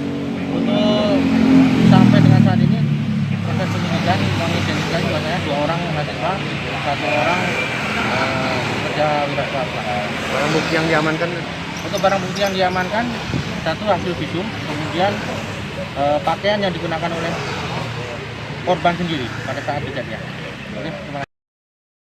1 orang tersangka anggota sindikat pencurian kabel tanah milik Telkom di sejumlah kawasan Jawa Timur yang ditangkap Polda Jatim terpaksa diberi tindakan tegas pada Selasa 11 Januari dini hari. Tersangka yang ditembak polisi dan dinyatakan meninggal dunia di Rumah Sakit Bayangkara Surabaya itu berinisial YS, 22 tahun, warga negara Batin Wayangkanan, Lampung. YS menjadi 1 di antara 7 orang anggota sindikat tersebut. Untuk kabar selengkapnya akan disampaikan rekan wartawan Tribun Jatim, Luhur Pambudi, yang kini sudah terhubung bersama kami. Halo Luhur.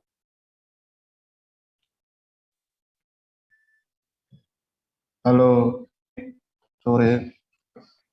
Ya, Luhur, silakan dengan informasi Anda bagaimana awal mula adanya laporan kejahatan pencurian kabel internet ini dan bagaimana juga kronologi penangkapan dari pihak kepolisian. Ya, untuk awal mula dari adanya kejahatan pencurian kabel internet bawah tanah milik PT Telkom yang dari Jawa Timur ini memang berawal dari laporan dari perusahaan Telkom itu sendiri yang melaporkan ada gangguan layanan internet yang kerap kali terjadi pada kurun waktu bulan yang beberapa bulan yang lalu. Dan memang pihak PT Telkom merasakan ada semacam gangguan internet pelayanan internet terhadap masyarakat, yang kemudian setelah dilakukan internal untuk mengidentifikasi gangguan tersebut, ternyata didapati hasil analisis tim teknis beberapa komponen hardware kabel yang ada di dalam tanah itu ternyata dicuri atau hilang dicuri oleh orang yang tidak bertanggung jawab. Kemudian dari pihak PT Telkom berusaha melaporkan temuan itu ke pihak Polda Jatim dan ditangani oleh pihak Jatantras di Treskrimum Polda Jatim, dan berdasarkan beberapa informasi melakukan penyelidikan, akhirnya pihak Jatantras Polda Jatim mendapati aktivitas mencurigakan pada Selasa pekan lalu ya. Jadi memang pihak Jatantras bersama yang diakomodir oleh Unit 3 1 melakukan aktivitas pengintaian dan terhadap para pelaku yang menjalankan aksinya di kawasan Sidoarjo, di kawasan Kecamatan Waru ya, dan akhirnya dilakukan penangkapan di sana dan didapati ada 7 orang tersangka yang melakukan aksinya, yang melakukan aktivitas penggalian, pemotongan di sejumlah terminal kabel Telkom yang ada di bawah tanah, dan ketika melakukan mekanisme penangkapan ternyata didapati suatu bentuk perlawanan dari 1 orang pelaku yang berinisial YS ya, warga Lampung itu. Jadi YS tersebut sebagaimana disampaikan tadi mendapat tindakan tegas dan terukur dari kepolisian karena bisa melawan dengan menabrakkan mobil kendarainya itu sebagai aksi itu ke arah tugas yang hendak melakukan penyergapan. Ketika petugas berusaha untuk melakukan gertakan dengan mengarahkan tembakan ke atas udara pun YS tetap berusaha untuk melakukan perlawanan dengan cara menabrakkan mobil yang dikendarainya itu ke arah petugas. Nantinya petugas melakukan tindakan tegas terhadap si YS. YS dinyatakan meninggal dunia ketika dibawa ke Rumah Sakit Bayangkara Surabaya. Semacam itu, Mas. Iya, kemudian berapa orang tersangka yang ditangkap dan bagaimana peran masing-masingnya? Ya, akhirnya dari mekanisme penangkapan yang terjadi pada Selasa pekan lalu itu didapati ada 6 orang tersangka yang berhasil diamankan, Unit 3, Subdit 3 Jatentras Ditreskrim Polda Jatim, yang ternyata mereka membagi perannya itu begitu sistematik, yang ternyata ada beberapa orang yang bertugas sebagai penjaga area lubang. Jadi modus mereka adalah dengan menyaru sebagai petugas teknis PT Telkom yang seakan-akan sedang melakukan upaya perbaikan hardware atau komponen perangkat kabel bawah tanah di jalanan. Jadi mereka membuka lubang terminal, ada 2 lubang terminal 1 sama 2 ya skemanya, yang berjarak sekitar 200 meter. Jadi panjang kabel sepanjang 200 meter itu kabel bawah tanah itu dicuri atau dicabut, dipotong secara paksa menggunakan alat-alat semacam alat pemotong kabel khusus, kemudian alat senjata tajam juga, kemudian lakukan mekanisme penarikan yang ternyata mereka menggunakan kendaraan truk. Jadi mereka juga menggunakan 2 truk untuk melakukan mekanisme penarikan kabel bawah tanah itu, kabel internet itu dari dalam tanah, dipotong dengan jarak 200 meter itu ditarik paksa dengan menggunakan truk. Kemudian setelah berhasil ditarik, melakukan pemotongan di tempat itu juga, dan diangkut menggunakan truk itu, dan 6 pelaku itu semacam membagi tugasnya untuk melaksanakan atau mengeksekusi aktivitas pencurian kabel tersebut. Jadi ada 2 yang melakukan pengamanan, 2 orang beberapa tersangka lainnya melakukan pemotongan, dan ada juga yang standby di dalam mobil untuk melakukan pengawasan, dan ada juga yang khusus untuk semacam mengangkut itu ke atas truk ketika potongan-potongan kabel itu sudah siap atau ready untuk dikemas, semacam itu. Iya, kemudian berapa lama sindikat ini beraksi dan bagaimana cara pelaku ini menjual gulungan tembaganya? Oke, berdasarkan informasi yang kami dalami kepada pihak Kasubdit 3 Jatentras ya, AKBP Lintar, jadi memang informasi yang dihimpun oleh mereka yang dilakukan oleh mereka, ternyata komplotan ini sudah beraksi kurun waktu setahun. Dan, mekanisme penjualannya gulungan kabel Telkom ini ternyata mereka komplotan ini memiliki semacam penada yang berada di luar Jawa Timur, penada khusus untuk menerima tembaga gulungan kabel yang hasil curian dari beberapa daerah yang mereka tuju atau menjadi tempat untuk melakukan eksekusi pencurian yang ada di kawasan Jawa Timur. Dan untuk harga 200 meter kabel atau tembaga kabel internet yang berhasil mereka curi itu ternyata informasi yang diperoleh dari para tersangka bisa dihargai sekitar 200 juta untuk 200 meter tembaga yang ukuran itu berasal dari Terminal 1 hingga ke patokan Terminal 2. Semacam itu. Ya, kemudian bagaimana tindak lanjut penanganan hukum atas kasus ini? Ya, untuk tindak lanjut kemarin juga dari pihak penyidik Subdit 3 Jatimerah juga tetap akan melakukan pengembangan ya terhadap kasus ini, karena diketahui memang berdasarkan dari profil dari para tersangka, mereka ini adalah pelaku sindikat kejahatan pencurian yang bersifat antar daerah bahkan antar provinsi. Bahkan temuan dari pihak kepolisian ini ada upaya ada terdeteksi keberadaan anggota komplotan ini yang berada di kawasan Jawa Tengah. Pihak Polda Jatim masih berusaha untuk melakukan pengejaran terhadap tersangka lainnya yang mungkin menjadi anggota dari komplotan ini untuk dilakukan pengungkapan kasus yang bersifat mendasar sampai ke akar. Semacam itu, Mei. Baik, terima kasih Luhur Pambudi atas laporan Anda, dan Tribuners, wartawan kami juga telah menghimpun wawancara dengan Kabid Humas Polda Jatim. Berikut tayangan yang untuk Anda. Jadi dari hasil analisa tim penyidik, kelompok ini adalah kelompok Lampung. Ya.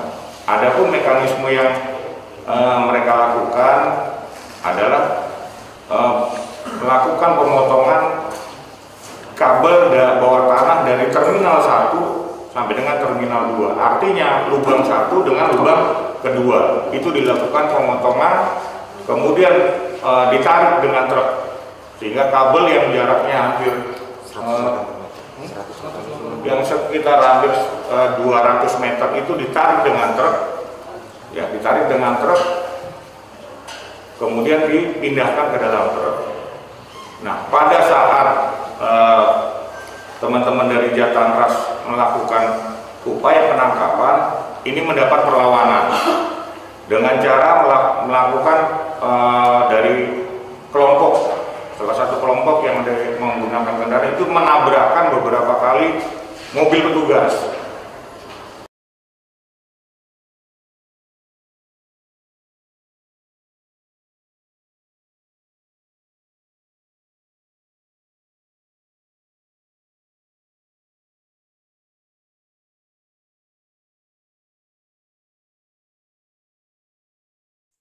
Dinas Kesehatan Gresik membubarkan swab antigen tanpa izin di Terminal Bunder Gresik. Di tengah guyuran hujan, Dinkes, Dishub, dan Satpol PP menghentikan pelaksanaan swab antigen di stan terminal.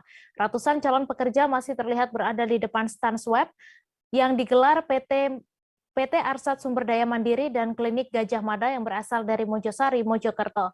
Para calon pekerja mayoritas berasal dari luar Gresik, seperti di Sidoarjo, Lamongan, dan Mojokerto. Untuk info selengkapnya akan disampaikan rekan Willy Abraham, wartawan Surya yang kini sudah terhubung bersama kami. Halo Willy. Halo Mei. Ya Willy, silahkan dengan informasi Anda dapat dijelaskan bagaimana pelaksanaan swab antigen di terminal tersebut. Ya, pelaksanaan swab antigen tanpa izin di salah satu stan di terminal Kabupaten Gresik ini memang didatangi ratusan calon pekerja yang mana mereka merupakan para tenaga kerja dikoordinir oleh PT Arsat Sumber Daya Mandiri untuk disalurkan ke perusahaan pabrik mie instan yang ada di Gresik. Mereka melakukan swab antigen, namun pelaksanaan swab antigen itu tidak di klinik, tidak di puskesmas atau di fasilitas layanan kesehatan, melainkan di sebuah stan kosong yang mana itu adalah stan yang tidak layak untuk dilakukan swab antigen, karena di wilayah terminal kebanyakan stan adalah diisi oleh warung kopi, kemudian penjualan tiket. Nah, ini tiba-tiba menjadi sebuah klinik dadakan melakukan swab antigen kepada ratusan calon pekerja, yang mana calon pekerja itu ternyata mayoritas berasal dari luar Gresik, di Lamongan, Mojokerto, Jombang, dan Sidoarjo. Nah, pelaksanaan ini sendiri menimbulkan kerumunan karena lokasi standnya itu cukup kecil dan hanya ada 2 petugas kesehatan, yang mana itu 2 petugas itu mengaku berasal dari Klinik Gajah Mada yang ada di wilayah Mojosari, Mojokerto. Mereka melakukan swab antigen tanpa izin kepada Dinas Perhubungan selaku pemilik wilayah terminal, kepada Dinas Kesehatan selaku di wilayah Kabupaten Gresik, dan pelaksanaan itu dilakukan sejak pukul 9 pagi dan masih berlangsung bahkan hingga malam hari. Namun pelaksanaan itu tanpa izin Dinas Kesehatan dan dipastikan pelaksanaan swab antigen itu langsung dikeluarkan karena sangat tidak layak dengan kondisi tertutup, ruang kecil, ratusan calon pekerja berkerumun di lokasi. Itu, Mei. Ya, kemudian Willy, seperti apa latar belakang perusahaan penyedia jasa tenaga kerja tersebut? Ya, latar belakang penyedia jasa tenaga kerja PT Arsat Sumber Daya Mandiri tersebut ternyata memang tidak berasal dari Gresik. Dia mengirimkan undangan swab antigen kepada ratusan para pekerja yang berasal dari luar Gresik. Itu ternyata alamatnya ternyata bukan di Gresik. Saat ditelusuri di Kecamatan Duagung, alamat itu tidak ada dan tidak ada kantor di lokasi tersebut. Kemudian PT tersebut juga tidak tercantum di online video submission yang ada di Pemkab Gresik. Kemudian di pihak Dinas Tenaga Kerja juga mengecek dari 44 jasa penyaluran tenaga kerja di Kabupaten Gresik yang tercatat nama PT Arsat Sumber Daya Mandiri juga tidak ada. Nah, kemungkinan pelaksanaan swab antigen, kemudian penyaluran tenaga kerja di mie instan di Gresik terindikasi penipuan tenaga kerja.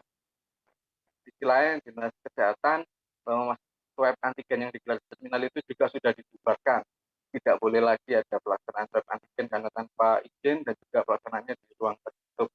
Berdasarkan informasi yang berhasil didapatkan, total ada 697 calon pekerja yang rencananya akan disalurkan ke perusahaan mie instan yang ada di Gresik pada hari Jumat besok, sehingga pelaksanaan swab antigennya dilakukan sebelum hari Jumat karena 2 kali 24 jam hasil swab test dicantumkan kepada para pekerja. Tetapi tidak ada yang bisa memastikan bahwa perusahaan tersebut ada di Kabupaten Gresik, dan tenaga kerja juga tidak ada, kemudian kesehatan juga tidak dapat melakukan swab antigen. Sedangkan para calon pekerja yang jumlahnya 697 orang itu ternyata harus membayar uang untuk masuk di perusahaan sebesar 1,500 per orang. Kemudian swab antigen per orang harus membayar 150.000. Jika dikalikan 697 orang, total ada 1,3 miliar rupiah yang didapat oleh PT Arsat Sumber Daya Mandiri. Padahal PT tersebut tidak tercatat sama sekali tenaga kerja maupun dinas kesehatan dan pelaksanaan swab antigen maupun juga jasa penyaluran tenaga kerjanya. Sehingga para calon pekerja yang sudah terkoordinir dari Mojokerto ada koordinatornya sendiri, kemudian dari Jombang ada koordinatornya sendiri, Lamongan dan demikian. Mereka masih harap-harapnya mas karena faktanya PT tersebut tidak ada sebagainya. Pihak perusahaan mie juga berencana memberikan pernyataan resmi terkait keberadaan PT tersebut. Seperti itu. Baik, terima kasih Willy atas laporan Anda, dan Tribuners, wartawan kami juga telah menghimpun wawancara dengan pihak terkait. Berikut tayangannya untuk Anda. Kaget sih kalau ada dari luar Kabupaten Gresik yang kemudian tiba-tiba melaksanakan kegiatan swab di sini, tapi tanpa memberitahukan kepada kami, memberi informasi, dan kami juga menyesalkan di pihak yang dari PT yang menggunakan jasa klinik atau laborat ini yang kenapa kok tidak memberitahukan kepada kami kalau ada pelaksanaan kegiatan swab, kan mereka posisi ada di Kabupaten Gresik. Jadi kami langsung bergerak cepat, saya telepon Dishub, saya telepon Satpol PP karena ternyata kondisinya seperti ini, dan ini pelaksanaannya juga di ruang tertutup. Padahal kita kalau melaksanakan swab antigen kita kan harus respect ya, harus dalam kondisi terbuka, karena kalau misalkan nanti ada yang positif kan akan menyebarkan kepada seluruh. Berarti ini apa Bu, dibubarkan atau gimana? Dibubarkan. Memang rencananya sampai besok ya Bu ya? Tadi sih informasinya 2 hari, tetapi kami tidak mengizinkan Jadi tidak mengizinkan di posisi di sini, dan juga nanti dari Dishub tentunya juga punya kebijakan karena Dishub yang mempunyai lokasi di sini. Kegiatan ini kita ada kegiatan swab terkait untuk tenaga kerja yang akan kita masukkan di beberapa perusahaan di wilayah Dishub, Pasuruan, dan Jombang. Jumlahnya berapa Bu ini untuk yang sekitar 710. Nah, Bu, ini kenapa ditempatkan di sini Bu? Kalau boleh tahu Bu. Karena rekanan klinik kita di Mojokerto, sedangkan anak-anak itu yang domisili Lamongan dan sekitarnya, Gresik dan sekitarnya itu keberatan untuk ke sana. Makanya kita mulai untuk ke sini, membawa klinik yang rekanan kita untuk ke sini. Kalau yang independen saya kurang tahu Pak, bervariatif. Kalau yang mengikuti klinik kita sekitar 300 itu sudah MCU sama swabnya. Petugas kliniknya dari Mojokerto. Mojokerto, bukan dari Gresik ya? Bukan, ya. sudah rekanan kita. Ini sampai sudah lama sekali. Ini sampai berapa hari Bu? 2 hari. 2 hari ya. Pak sudah bikin tembusan ke Dinkes Pak, swab masal ini. Makanya kita konfirmasi, masih kita belum tahu tempatnya dari hari kita. Berapa hari sih Pak? Informasinya 2 hari. 2 hari ya. Informasinya. Lah biasanya kan di Mojosari tadi cari tempat. Kalau dari Dinkes dan Disnaker tembusan apa? Tembusan dari ini mungkin masih belum ada. Karena apa? Ini kan dadahan tempatnya aja tadi belum tahu. Hari ini perjananya perdana. Oke. Kenapa kok nggak ke klinik? Ada di Kebomas. Biasanya ibu-ibu di klinik. Ini tadi diundang, lokasinya nggak tahu di mana. Kita cari ke map. Polres Dumai berhasil menggagalkan penyelundupan orang atau human trafficking yang akan menjadi pekerja migran Indonesia atau TKI ilegal ke Malaysia. Dalam pengungkapan kasus human trafficking ini, 3 orang sindikat berhasil diamankan. Polisi juga menemukan 28 calon TKI ilegal yang akan diselundupkan ke Malaysia melalui jalur tidak resmi ini. Untuk info selengkapnya akan disampaikan rekan Doni Kusuma Putra, wartawan Tribun Pekanbaru yang kini sudah terhubung bersama kami. Halo Doni. Ya, rekan Mei. Iya Doni, silahkan dengan informasi Anda bagaimana kronologi kasus penyelundupan ini bisa terungkap. Ya, terima kasih rekan Mei. Untuk pengungkapan dari kasus penyelundupan PMI ilegal ini berawal dari laporan dari masyarakat, yaitu tepatnya pada hari Selasa, tanggal 11 Januari 2022, sekitar pukul 14 WIB, tim opsional Satreskrim Polres Dumai memperoleh informasi dari masyarakat bahwa di Jalan Tengku Said Umar, Kelurahan Ratu Sima, Kecamatan Dumai Selatan, Kota Dumai, terdapat sebuah kontrakan yang dihuni oleh 28 orang yang diduga ini menjadi calon PMI ilegal yang hendak berangkat ke Malaysia. Berdasarkan keterangan atau informasi dari masyarakat tersebut, lalu tim opsional Reskrim Polres Dumai melakukan penyelidikan dan akhirnya pada hari Rabu, tepatnya 12 Januari 2022, tim opsional Polres Kota Dumai berhasil mengamankan satu pelaku yang saat itu berada di rumah kontrakan tersebut, berinisial ZU bersama dengan 28 calon PMI ilegal ini, rekan Mei. Dan juga setelah dilakukan, setelah berhasil mengamankan ZU dan juga 28 calon PMI ilegal ini, Polres Kota Dumai juga melakukan pengembangan, dan di hari yang sama, yaitu pada Rabu tanggal 12 Januari 2022, tim opsional juga berhasil mengamankan 2 pelaku lainnya yang berada di Kota Pekanbaru, yakni SI dan SU. Dan dari tangan kedua pelaku ini berhasil diamankan HP dan juga mobil rekan Mei. Seperti itu. Iya, kemudian berapa banyak calon TKI ilegal yang hendak diselundupkan ini dan dari mana saja asal mereka? Ya, jumlah TKI ilegal yang berhasil didapat dari kontrakan yang berada di Kecamatan Dumai Selatan tersebut ada sebanyak 28 orang, yang mana kota asal dari para calon PMI ilegal ini berasal dari Jawa Timur dan juga daerah Sulawesi, dan juga ada dari Sumatera Utara. Seperti itu rekan Mei. Ya, kemudian Doni, apa yang dijanjikan para pelaku ini kepada calon TKI ilegal ini dan apa motif calon TKI ilegal ini untuk hendak pergi ke Malaysia? Ya, dari para tersangka, polisi berhasil mengorek informasi bahwa ke-28 PMI ilegal ini akan dijanjikan untuk bekerja di Malaysia melalui jalur yang mereka sendiri yang tidak tahu sebenarnya, dan satu orang itu menyetor sebanyak 5 juta setelah melakukan setoran sebanyak 5 juta.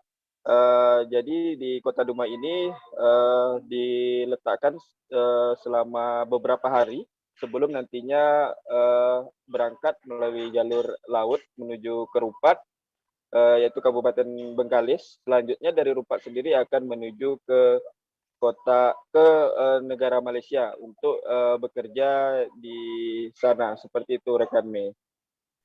Baik, terima kasih Doni atas laporan Anda, dan Tribuners, wartawan kami juga telah menghimpun wawancara dengan Kapolres Dumai. Berikut tayangannya untuk Anda. Memberikan uang kepada para tersangka kurang lebih 5 juta untuk meloloskan sampai diberangkatkan ke Malaysia. Sementara masih kita kembangkan untuk DPO. DPO masih ada 1 orang kita ini kan ya, pegawai Sadarse 1 orang kita masih kembangkan. Nantinya seperti apa, apakah ada tersangka lain yang nanti akan kita jadikan tersangka. Untuk pasal yang kita sangkakan terhadap para tersangka ini adalah dengan Undang-Undang Nomor 18 Tahun 2017, Pasal 81 dan Pasal 83, yang ancaman hukumannya adalah kurungan 10 tahun atau denda 15 miliar. Jajaran Polres Sorong Polda Papua Barat terus melakukan razia terhadap pengendara yang belum melaksanakan vaksin di jalanan Kabupaten Sorong, Papua Barat. Wakapolres Sorong, Kompol Emi Veniti Ruma mengatakan, razia vaksin di jalan telah berlangsung selama 1 bulan belakangan. Rata-rata pengendara yang terjaring razia memang belum pernah melaksanakan vaksinasi sama sekali. Untuk info selengkapnya akan disampaikan oleh rekan Safwan Ashari, wartawan Tribun Papua Barat yang sudah terhubung bersama kami. Halo Safwan. Halo, selamat malam Mei. Ya, selamat malam Safwan. Silakan dengan informasi Anda bagaimana pelaksanaan razia vaksin yang digelar oleh Polres Sorong ini. Ya, Mei dan juga Tribuners dimanapun Anda berada, hari ini dapat saya kabarkan dari Kota Sorong, Papua Barat bahwa jajaran Polres Sorong, Kabupaten Sorong, Papua Barat melaksanakan razia kartu vaksin bagi pengendara di jalanan di sejumlah titik di Kota Sorong, dan hari ini lokasi razia tersebut dilaksanakan di sekitar alun-alun Kabupaten Sorong, yang mana menyasar pada sejumlah pengendara termasuk roda 2 dan juga roda 4, dan bahkan ada sejumlah kendaraan dump truck pun terkena razia yang dilaksanakan oleh jajaran Polres Sorong pagi tadi begitu. Iya, kemudian rata-rata pengendara yang terjaring di razia ini dari daerah mana saja, Safwan?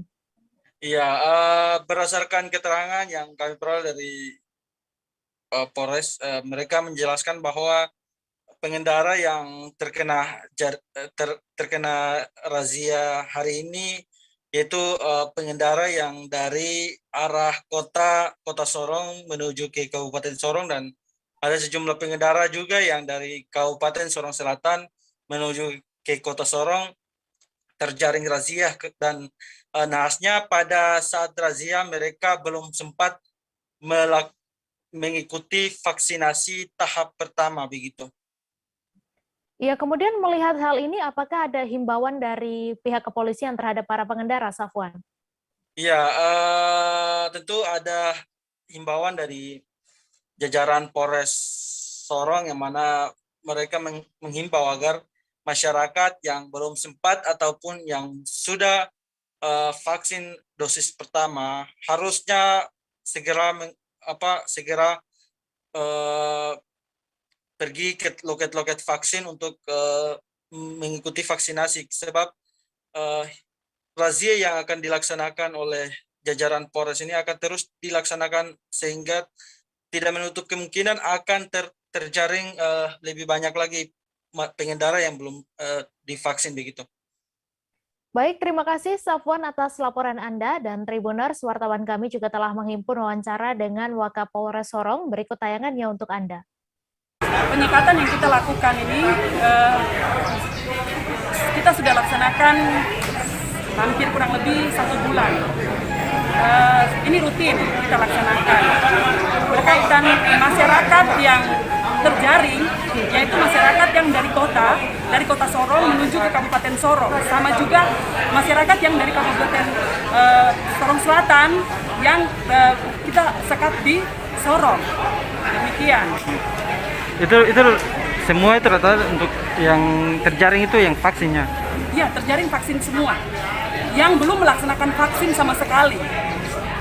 Kami menghimbau kepada warga masyarakat apabila sudah melaksanakan vaksin kedua, di mana gerai yang dibuka silakan untuk melaksanakan vaksin kedua. Tapi yang selama ini kami laksanakan banyak sekali yang terdapat vaksin 1 yang belum melaksanakan vaksin 1 atau vaksin pertama. Itu rata-rata pengendara roda 2 atau? Roda 2, roda 4, masyarakat yang penumpang di dalam taksi atau angkut umum, seperti itu. Jadi kita menyampaikan bahwa silakan saja menunjukkan buktinya, yaitu di aplikasi Peduli Lindungi Diri atau tidak kartu yang sudah dibuat, sehingga tercatat dan terdata bahwa yang bersangkutan sudah melaksanakan vaksin pertama dan kedua. Setelah kami periksa, ya kami berikan kesempatan untuk silakan melaksanakan aktivitas seperti itu. Kalau belum, ya tetap kami turunkan dan kita mengikuti item-item dari meja pertama sampai dengan menerima sertifikat. Sosok Baharudin, pelaku utama yang paling dicari dalam kasus penikaman anggota Rider Kostrad TNI AD, Pratu Sahdi, di Waduk Pluit terungkap. Baharudin ternyata bekerja sebagai seorang penjaga kapal di dermaga Pelabuhan Muara Baru, Penjaringan, Jakarta Utara. Diketahui Pratu Sahdi merupakan anggota Batalion Infanteri Rider 303 Setia Sampai Mati yang bermarkas di Cikajang, Kabupaten Garut, Jawa Barat. Dia datang ke Jakarta karena untuk berobat. Untuk info selengkapnya akan disampaikan oleh rekan jurnalis Tribun Jakarta, Gerald Leonardo, yang kini sudah terhubung bersama kami. Halo Gerald. Ya, halo Mei, dan selamat sore juga Tribuners dimanapun Anda berada.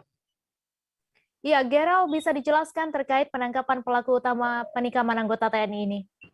Ya, Mei dan juga Tribuners, dapat saya laporkan bahwa pihak kepolisian atau tim gabungan dari pihak kepolisian hari ini atau Selasa malam kemarin baru saja menangkap pelaku utama atau sosok yang paling dicari dari kasus penikaman anggota TNI Pratu Sahdi hingga tewas di kawasan Waduk Pluit, Penjaringan, Jakarta Utara pada Minggu 16 Januari 2022 kemarin.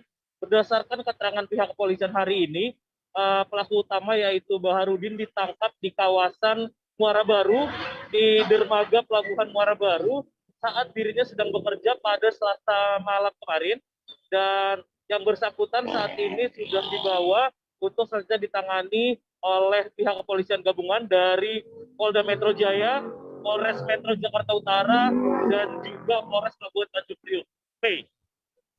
Iya, kemudian dapat Anda jelaskan secara singkat siapa sebenarnya sosok Baharudin ini dan apa pekerjaannya? Ya, Mei dan juga Tribuners, dapat saya laporkan bahwa pelaku utama dari penusukan Pratu Sahdi ini, yaitu tersangka Baharudin, memang disebutkan oleh pihak kepolisian yang bersangkutan bekerja sebagai pekerja kapal di dalam dermaga Pelabuhan Muara Baru. Yang bersangkutan juga memang sehari-harinya berada di dalam kawasan Pelabuhan Muara Baru dan beraktivitas di sekitaran kawasan penjaringan seperti di daerah Pluit dan sekitarnya. Penangkapan ini dilakukan setelah yang bersangkutan Baharudin ini pada Minggu dini hari kemarin menusuk Ratu Sahdi yang sedang nongkrong bersama rekannya di warung di seberang Waduk Pluit, Penjaringan, Jakarta Utara. Setelah penusukan itu yang bersangkutan memang sudah dicari selama 2 hari dan akhirnya ditangkap oleh aparat kepolisian pada Selasa malam kemarin dan saat ini sudah diproses. Ya, kemudian apakah yang bersangkutan ini sempat melarikan diri dan kemudian selain Baharudin sudah berapa orang yang diamankan dan ditetapkan sebagai tersangka? Ya, Mei dan juga Tribuners, selain Baharudin, polisi total sudah mengamankan sebanyak 7 orang yang diduga kuat terlibat dari peristiwa berdarah pada Minggu dini hari kemarin. Dari 7 tersangka atau 7 orang yang sudah diamankan, 4 diantaranya ditetapkan tersangka, termasuk Baharudin. Selain itu, 3 orang lainnya saat ini masih terus diperiksa sebagai saksi. Baik, terima kasih Gerald atas laporan Anda dan Tribuners. Wartawan kami juga telah menghimpun wawancara dengan Kapolres Metro Jakarta Utara. Berikut tayangannya untuk Anda. Terkait dengan perkembangan kasus penganiayaan yang mengakibatkan rekan kita 1 orang TNI meninggal dunia dan 2 warga luka, dapat kami sampaikan bahwa dari 8 orang yang ada di TKP, 7 orang sudah berhasil kita amankan. Ya. Kemudian dari hasil pemeriksaan, 4 orang sudah kita nyatakan sebagai pelaku dan 3 orang masih kita dalami dan masih kita periksa sebagai saksi. Ya. Adapun para pelaku ini yaitu B selaku pelaku utama yang melakukan penganiayaan menusuk korban rekan kita anggota TNI hingga meninggal dunia. Informasi tadi sekaligus menutup perjumpaan kita dalam live update hari ini. Tribuners, lantaran masih di tengah pandemi, kami kembali mengingatkan untuk selalu menerapkan protokol kesehatan dimanapun Anda berada. Saya Meisa Desirait beserta kru yang bertugas pamit. Terima kasih dan sampai jumpa. Jangan lupa like, subscribe, dan share ya.